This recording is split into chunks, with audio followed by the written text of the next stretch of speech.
Hello everyone, good evening, welcome to Glance academy.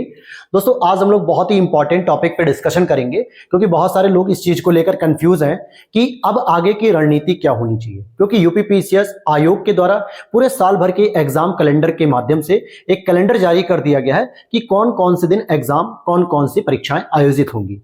जो maximum civil services की तैयारी करने वाले छात्र हैं, चाहे वो यूपीएससी की तैयारी करते हो या फिर यूपीपीसीएस की तैयारी कर रहे हो या समीक्षा अधिकारी की, बाकी देखेंगे तो जितनी भी परीक्षाएं हैं वो कहीं ना कहीं 2023 की हैं या फिर 2024 की हैं। कोई भी नई परीक्षा को ऐड नहीं किया गया सिवाय यूपीपीसीएस प्रीलिम्स 2025 के। और अभी तो समीक्षा अधिकारी परीक्षा पे कोई भी डेट फिक्स नहीं की गई है कि कमेटी की रिपोर्ट कब तक आएगी और कब उस पे जो है कि डेट अनाउंस की जाएगी, एक मीटिंग में होगी कि 2 मीटिंग होगी। बहुत सारी उहापोह की स्थिति बनी हुई है। लेकिन ऐसी स्थिति में आप लोगों को अभी से अपने टारगेट को डिसाइड करना होगा कि 2025 में आप कौन सी जॉब को अचीव करना चाहते हैं। मींस अगर आप यूपीपीसीएस की तैयारी कर रहे हैं 2025 की, तो नो डाउट उसमें आपको 12 अक्टूबर तक का वेट करना है प्रीलिम्स के लिए। लेकिन क्या 12 अक्टूबर तक का पूरा समय हम यूं ही वेस्ट कर दें, केवल प्रीलिम्स को ही पढ़ते रहें? या फिर बहुत सारे ऐसे बच्चे हैं जिन्होंने यूपीपीसीएस का फॉर्म भी भरना है, साथ ही साथ समीक्षा अधिकारी का पेपर भी उन्होंने भर रखा है। तो यहां पर उन बच्चों के पास दो चैलेंजेस आ रहे हैं कि सर हम समीक्षा अधिकारी को कैसे टैकल करें और यूपीपीसीएस जो प्रीलिम्स होगा 12 अक्टूबर को उसको कैसे टैकल करें। और कुछ बच्चे इसमें ऐसे भी होंगे, हालांकि उनकी संख्या बहुत कम होगी, क्योंकि जिन्होंने 2024 का प्रीलिम्स दिया होगा तो उसमें मान के चलो अगर 13-14 हजार बच्चों को प्रीलिम्स क्वालिफाई कराया जाता है आयोग के द्वारा, तो 50% बच्चे ऐसे होंगे जिन्होंने समीक्षा अधिकारी का फॉर्म भरा होगा, साथ ही साथ यूपीपीसीएस का मेंस भी निकल जाएगा, तो वो 29 जून को मेंस की तैयारी के लिए भी पजल्ड रहेंगे। तो ऐसे में कई सारे ऐसे बच्चे हैं जो समीक्षा अधिकारी की तैयारी में लगे हुए हैं, मेंस भी उनका हो सकता है प्रीलिम्स क्वालिफाई होगा तो मेंस की तैयारी में भी लगेंगे। 29 जून से शुरू है, फिर मेंस को देने के बाद बहुत सारे ऐसे बच्चे होंगे जिनको यूपीपीसीएस 2025 को देने के लिए फिर फॉर्म भी फिलअप करना पड़ेगा। तो ये बहुत ही बड़ा एक ट्रॉमा है। तो ऐसी स्थिति में हम क्या पूरे साल भर, जनवरी पूरी कंप्लीट हो चुकी है, फरवरी में हम लोग एंट्री कर चुके हैं, लगभग 2 से 3 फरवरी हो चुकी है, तो क्या करना चाहिए हमें, आज हम इन्हीं सब चीजों पर हम चर्चा करेंगे। आप देख रहे हैं ग्लैंस एकेडमी, मैं शरद यादव। चलिए शुरू करते हैं अपने टॉपिक को। आगे बढ़ने से पहले दोस्तों एक छोटी सी और प्यारी सी रिक्वेस्ट रहेगी, चैनल को कर दीजिएगा सब्सक्राइब और टेलीग्राम चैनल को ज्वाइन कर लेना। बहुत सारी अपडेट मैं आप लोगों को यहां इस तरीके की देता हूं, साथ ही साथ आप लोगों को क्लास और करंट अफेयर्स के नोट्स वगैरह भी क्लासेस कराता हूं। तो सबसे जरूरी है आप लोगों के लिए दोस्तों कि पहले तो अपनी तैयारी को आप प्रीलिम्स और मेंस इन दोनों ही सेक्शन में डिवाइड करके चलिए। देखिए, अभी आप अगर 12 अक्टूबर को टारगेट कर रहे हैं यूपीपीसीएस 2025 के लिए, क्योंकि बहुत सारे ऐसे स्टूडेंट होंगे जिनका इस बार ग्रेजुएशन कंप्लीट हो रहा होगा, या बहुत से ऐसे एस्पिरेंट होंगे जिन्होंने पिछली बार समीक्षा अधिकारी का फॉर्म नहीं भरा होगा, यूपीपीसीएस 2024 दिया होगा लेकिन बेहतर परीक्षा नहीं हो पाई है, तो उनको फिर 2025 की तैयारी करनी है। तो आपके लिए जो सबसे बेस्ट तरीका होना चाहिए आगे की रणनीति में कि पहले आपको अपने मेंस को और प्रीलिम्स को 2 सेक्शन में डिवाइड करके अपनी तैयारी को करना है। अगर आपके दिमाग में यह चल रहा है कि सर मुझे 12 अक्टूबर को ही डायरेक्टली परीक्षा देनी है, तो सबसे पहले मेरा जो बहुत ही इंपॉर्टेंट सजेशन होगा, और सभी टॉपर्स मैक्सिमम यही काम करते हैं जिसकी वजह से वो उनको प्रीलिम्स में भी प्रॉब्लम नहीं होती है, ना ही मेंस में प्रॉब्लम होती है। तो सबसे पहले आपको फरवरी, मार्च, अप्रैल, मई, जून तक प्रॉपर तरीके से मेंस की तैयारी करनी चाहिए। उसके बाद जुलाई, अगस्त, सितंबर 3 महीने भी अगर आप प्रीलिम्स की तैयारी करते रहोगे तो भी आपका प्रीलिम्स हो जाएगा। लेकिन यहां पर यह चीज और ध्यान देनी है कि मेंस की अगर आप फरवरी से लेकर जून तक तैयारी कर रहे हो तो पूरे टाइम आपको मेंस में ही नहीं लगे रहना है।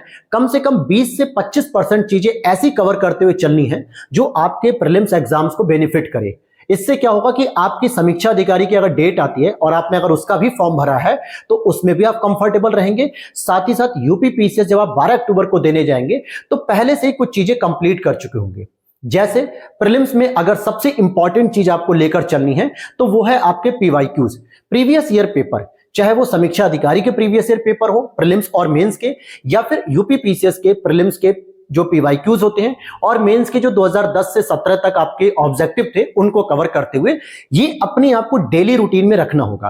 क्योंकि लास्ट में क्या होता है, जब आप बर्डन के रूप में रख देते हो ना कि मैं ये सारे यहीं से कर लूंगा, लास्ट में कर लूंगा, तो अक्सर आप नुकसान उठाते हो। और इस बार इकोनॉमी के जितने भी क्वेश्चन आए थे दोस्तों यूपीपीसीएस 2024 में, सारे के सारे पीवाईक्यूज ही क्वेश्चन थे, कोई भी नया क्वेश्चन नहीं था। नया क्वेश्चन बजट से देखने को मिलता लेकिन बजट था ही नहीं। घटना चक्र उठाकर देख लेना, वहां पे सारे पीवाईक्यूज आपको मिल जाएंगे।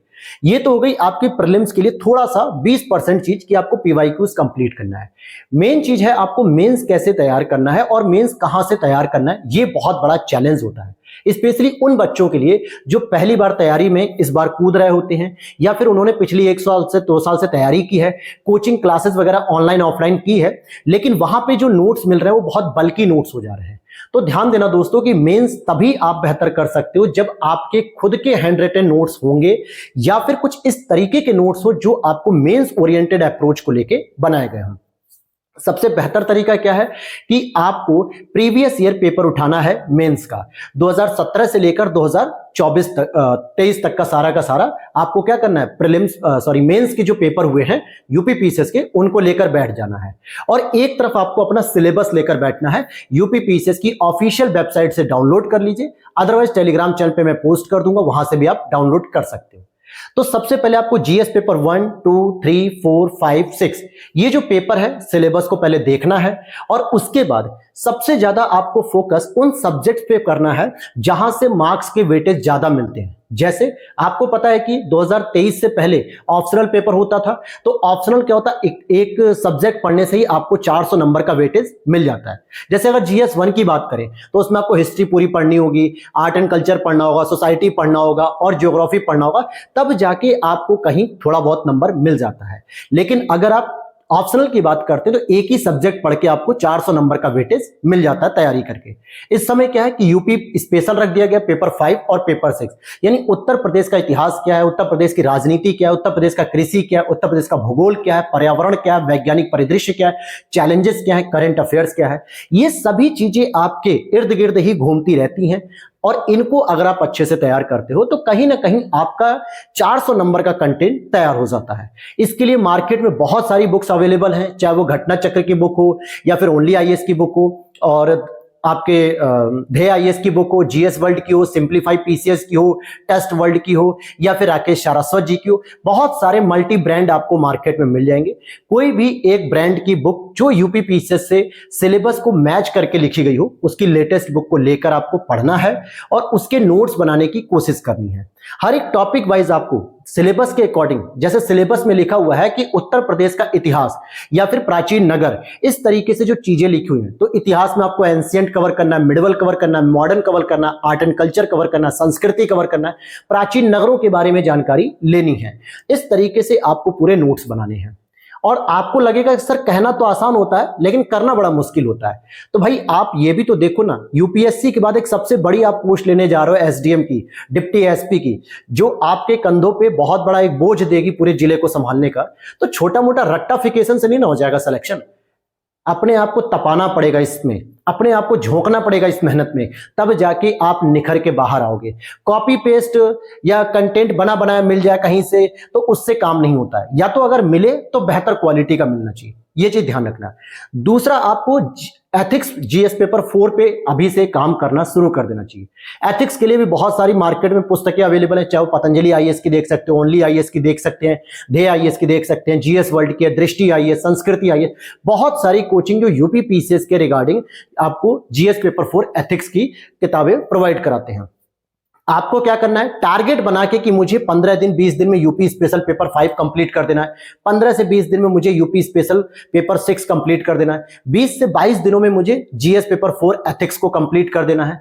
अब आप कहोगे कि सर हम तो इन चीजों पे कभी गए ही नहीं है, मैक्सिमम तो हमने सुना है कि जीएस पेपर 1, 2, 3 को कवर करो, history, economy, polity, environment, geography, science, technology, society, governance. तो मेरे यार इतना चीज ध्यान रखना कि कोई कितना भी एफर्ट कर ले, उसके जीएस पेपर 1, 2, 3 में एक एवरेज मार्क्स ही मिलते हैं। आप पुराने जो टॉपर्स हुए या जो भी सिलेक्टेड हुए उनकी कभी मार्कशीट उठा के देख लेना, अगर आपके परिचित में होंगे तो देख लीजिएगा। मुश्किल से 100, 110, 115, 120 नंबर भी मैक्सिमम मिल जाए तो बड़ी बात हो जाती है। कुछ लोगों को मिलते हैं आंसर राइटिंग की स्किल पे, लेकिन अगर आप इतना ही एफर्ट अपने जीएस पेपर 4 में देते हो, जीएस पेपर 5 में देते हो, जीएस पेपर 6 में देते हो, तो आपको कम कंटेंट पढ़ के मैक्सिमम रिवीजन करके मैक्सिमम मार्क्स मिल जाते हैं। अगर ढंग से भी आप करते हो तो 250 से भी ऊपर मार्क्स मिलने के चांसेस रहते हैं पेपर 5 और 6 में मिला के, यानी 125 से ऊपर नंबर आप ला सकते हो। लेकिन तरीका आपका अगर स्टैंडर्ड होगा, तरीका आपका बेस्ट होगा, तो कहीं ना कहीं आप बेहतर कर पाओगे। तो अभी आपको एक रणनीति के तौर पे जीएस पेपर 4, 5 और 6 इनको टारगेट बनाओ कि अगले 2 महीने में कम से कम इसको कंप्लीट कर लिया जाए, फरवरी और मार्च में। नोट्स बनाना नहीं आता है कोई बात नहीं, पहले इन 2 सब्जेक्ट को मतलब यूपी स्पेशल 5 और 6 और जीएस पेपर 4 को आप कंप्लीट कर लो अगले 40 से 45 दिन में। 15-15 दिन का स्लॉट बनाओ और 45 डेज में आप इसको कंप्लीट करो। देखो, पढ़ने का तरीका मेरे दोस्त यही होता है, अगर आप एक किताब को लेकर पूरे 2 महीने तक खींच रहे हो, डेली 2 पेज 4 पेज पढ़ रहे हो, तो शायद आप वो इफेक्टिव नहीं कर रहे हो। बल्कि होना क्या चाहिए, डेली आप जो है कि 20, 25, 40 पेज पढ़ो और 15 दिन में उस पूरी बुक को खत्म कर लो। खत्म करने के बाद जब रिवीजन करने लगते हो ना, तो कॉन्फिडेंस आता है कि यार ये चीजें तो मैं जान रहा हूं, ये चीजें मैं समझ रहा हूं, इसको एसिमिलेट कर पा रहा हूं, कोरिलेट कर पाओगे। तब आप सिलेबस से यूज टू हो जाओगे, तो आपको थोड़ा कंफर्टेबल महसूस होगा कि यार अब जो है कि थोड़ा सा मेंस ओरिएंटेड अप्रोच मेरा डेवलप हो रहा है। और जब सेकेंड रीडिंग में आप जब नोट्स बनाने की कोशिश करोगे, तो शायद थोड़ा अच्छा बना पाओगे। ध्यान देना, फर्स्ट रीडिंग में आपको नोट्स नहीं बनाना है। पहले जीएस पेपर 4, 5 और 6 इनको कम से कम अच्छे से तैयार करो 45 दिन में। अच्छा, नोट्स अगर नहीं भी बनाना आ रहा है ना, तो आप हमारे ग्लैंस एकेडमी की मदद ले सकते हैं। साइड में आपको पूरा एक पैम्पलेट दिख रहा होगा, जिसमें हम लोगों ने prelims oriented, mains oriented, pre plus mains conceptual knowledge के बेस पे हैंड रिटन शॉर्ट नोट्स बनाए हैं। चाहे वो घटनाचक शॉर्ट नोट्स हो, या फिर तपस्या श्रेणी में हो, या फिर लक्ष्य भेद मेंस आंसर राइटिंग के नोट्स है। आपको कुछ नहीं खरीदना है, ना कुछ मत खरीदो, बस आप हमारी टीम से जो दिएगा व्हाट्सएप नंबर पे मैसेज कर लेना और डेमो ले लेना। क्या ले लोगे? डेमो। बस ये बोल देना कि सर हमें लक्ष्य भेद श्रेणी के मेंस आंसर राइटिंग नोट्स का डेमो चाहिए। आपको मेरी टीम डेमो दे देगी और उस डेमो से भी लगभग 30-32 पेज में होगा, हर एक सब्जेक्ट से रिलेटेड 2 से 3 पेज होंगे। उन डेमो को देखकर भी आपको आइडिया लग जाएगा कि किस तरीके से हमें नोट्स बनाना है, ताकि हर एक टॉपिक पे हम 2 से 2.5 पेज में एक एक टॉपिक को कवर कर ले जाए। अगर आप फर्स्ट रीडिंग में ही नोट्स बना रहे हो, तो कहीं ना कहीं आप पूरी की पूरी किताब छाप रहे हो, कॉपी पेस्ट कर रहे हो, तो आपको अप्रोच नहीं पता है कि कैसे आपको मेंस के नोट्स बनाने चाहिए कम से कम पेजों में। तो आप मेरी टीम से डेमो ही मांग लेना, उसको आप देखना अच्छे से और समझ पाओगे कि हाँ यार नोट्स कैसे बनने चाहिए, क्या क्या उसमें अप्रोच और क्या क्या उसमें टेक्निकलिटी होती है जो आपको बाकी लोगों से बेहतर मेंस आंसर राइटिंग नोट्स के लिए तैयार करती है। अगर वो नोट्स पसंद भी आ जाए, तो आप साथ में परचेस भी कर सकते हो, उसी व्हाट्सएप नंबर से डील करके, बहुत पूरा क्वेरी वगैरह करके सारी चीजें आप वहां से परचेस भी कर सकते हो। क्योंकि बहुत सारे एस्पिरेंट ऐसे भी होंगे जिनको बनाने का टाइम नहीं होगा, सर्विस में होंगे, या फिर वो नहीं बना पा रहे होंगे। तो अच्छी क्वालिटी का जो एक पूरा सारे डायमेंशन को कवर करते हुए हर एक टॉपिक चाहिए होता है, वो सारी चीजें मैंने अभी latest hand written short notes बनाए हैं, जो बहुत ही यूनिक और बहुत स्टैंडर्ड है। पूरी तरीके से ऑफिशियल सिलेबस को फॉलो किया गया यूपीएससी के और यूपीपीसीएस के लिए भी। तो ये आप नोट्स भी परचेस कर सकते हो। तो बात आते हैं दोबारा टॉपिक पे कि आपको अगले 45 दिन में जीएस पेपर 4, 5 एंड 6 कंप्लीट कर लेना है। ध्यान देना कि जब आप पढ़ने के लिए लो, तो बुक लेनी है, कोई शॉर्ट नोट्स नहीं लेने हैं। ध्यान से समझिएगा, मार्केट में क्या बहुत सारे शॉर्ट नोट्स भी अवेलेबल हो गए हैं, लेकिन आपको पहले बुक को डिटेल्ड करके पढ़ना है, जिसमें लगभग 200-250 पेज का पेपर 5 होगा, 200-250 पेज का पेपर 6 होगा। पूरी कहानी को ठीक से समझना है, पूरे फ्रेमवर्क को ठीक से समझना है, और यही काम आपको जीएस के पेपर 4 एथिक्स के लिए भी करना है। अगर आप इतना अगले 45 डेज में करते हो, तो आपको लगेगा कि हाँ सर मेरे 3 बड़े सेक्शन 600 नंबर के मार्क्स लगभग तैयार हो चुके हैं। तो इन पे ज्यादा काम करना है, अभी की आपको रणनीति यही फॉलो करनी चाहिए। इसके बाद आपको टाइम मिलता है तो साथ में आपको प्रीलिम्स के लिए पीवाईक्यूज रिवाइज करते रहो, और थोड़ा बहुत घटना चक्र शॉर्ट नोट्स या फिर घटना चक्र किताब को भी रिवीजन करते रहिए। क्योंकि दिन भर आप अगर मेंस ओरिएंटेड चीजें पढ़ रहे हो, तो कहीं ना कहीं माइंड आपका एग्जॉस्ट हो जाएगा, आपको एंजाइटी होगी कि यार मुझे फैक्ट नहीं आ रहा है, मुझे चीजें समझ में नहीं आ रही हैं। अच्छा, एक चीज और कह रहा हूं, अगर मंथली आप करंट अफेयर्स पढ़ रहे हो तो पढ़ो, नहीं भी पढ़ रहे हो यूपीपीसीएस प्रीलिम्स के लिए, तो अभी छोड़ भी सकते हो, 2-3 महीने बाद भी करंट पढ़ोगे ना, तो भी आप कवर कर ले जाओगे। लेकिन अगर मेंस नहीं हो पाया ढंग से, तो ये मान के चलो कि जब 12 अक्टूबर को पेपर दोगे ना, तो अगले 70 डेज में ना तो नोट्स बना पाओगे, ना किताबें पढ़ पाओगे, और ना मेंस क्वालिफाई कर पाओगे। आप बैठ तो जाओगे झुंझुना बजाने कॉन्फिडेंस के साथ कि यार मेरा प्रीलिम्स निकल गया, मैं मेंस देने जा रहा हूं। यार मेंस के पेपर को अटेम्प्ट कर देना सिलेक्शन नहीं होता है, मेंस के पेपर को क्वालिफाई करके इंटरव्यू तक पहुंचना ही आधी सफलता होती है। केवल प्रीलिम्स क्वालिफाई कर लेने से नहीं होता। और ये हमारे साथ साथ कई ऐसे कलीग हैं जिनके ये अनुभव रहे हैं कि अगर आप पहले से नोट्स नहीं प्रिपेयर कर रहे हो, तो ये मान के चलो कि प्रीलिम्स के बाद जब रिजल्ट आता है ना, तो 70 to 75 डेज में आप कुछ भी नहीं कर सकते। बहुत बड़ा सिलेबस है, उसमें कम से कम 6 से 7 महीना लगता है कंप्लीट करने में। मैंने तो अभी केवल 45 डेज की स्ट्रेटेजी बताई, जिसमें जीएस पेपर 4, 5, 6 को कंप्लीट करना है आपको। तो ये 3 चीज अगर आप कर लेते हो, तो फिर आप कॉमेंट करके बताइएगा, या फिर आप व्हाट्सएप कर लीजिएगा, तो मैं आगे की भी रणनीति आपको समय समय पर देते रहूंगा कि किस तरीके से आपको यूपीपीसीएस मेंस को तैयार करना है। प्रीलिम्स अगर आप दे रहे हो 12 अक्टूबर वाला, तो अभी उसके चक्कर मत पड़ो। अभी प्रॉपर 6 महीने, जून तक प्रॉपर आप अच्छे से तैयार करो। 5 महीने अभी भी हैं, फरवरी, मार्च, अप्रैल, मई, जून। 5 महीने में आप कुछ नहीं, अगर मैं जिस तरीके से आपको बताते चल रहा हूं और नोट्स को भी आप डेमो देख लेते हो और उसको बनाने की कला सीख लेते हो या फिर नोट्स परचेज भी कर लेते हो, तो ये मान के चलो कि आप कम से कम जीएस पेपर 1, 2, 3, 4, 5, 6 में से 50% to 60% सिलेबस को कंप्लीट कर चुके होंगे। और तब आप में कॉन्फिडेंस आएगा कि नहीं सर, अब तो मेंस भी लिखने में मजा आएगा। ठीक है, तो ये चीज जो है कि आपको फॉलो करनी है। बाकी वीडियो के नीचे कमेंट करिएगा और किस पे आप अलग से वीडियो चाहते हैं। समीक्षा अधिकारी के लिए मैं एक अलग से स्ट्रेटजी वीडियो लेकर आ जाऊंगा। यूपीपीसीएस पे भी मैं अलग से एक मेंस ओरिएंटेड एक अलग अप्रोच को लेकर भी एक दोबारा क्लास आप लोगों के सामने प्रस्तुत करूंगा। उम्मीद करता हूं वीडियो अच्छी लगी तो लाइक कर देना, चैनल पे पहली बार हो तो सब्सक्राइब कर लीजिएगा, बेल नोटिफिकेशन को ऑन कर लेना। और ग्लैंस एकेडमी ऑफिशियल हमारा टेलीग्राम चैनल है जिस पे लगभग 15,500 से अधिक लोग जुड़ चुके हैं, उसी को ज्वाइन करना है, किसी फेक चैनल को नहीं करना है। मिलता है नेक्स्ट वीडियो में। जय हिंद, जय भारत।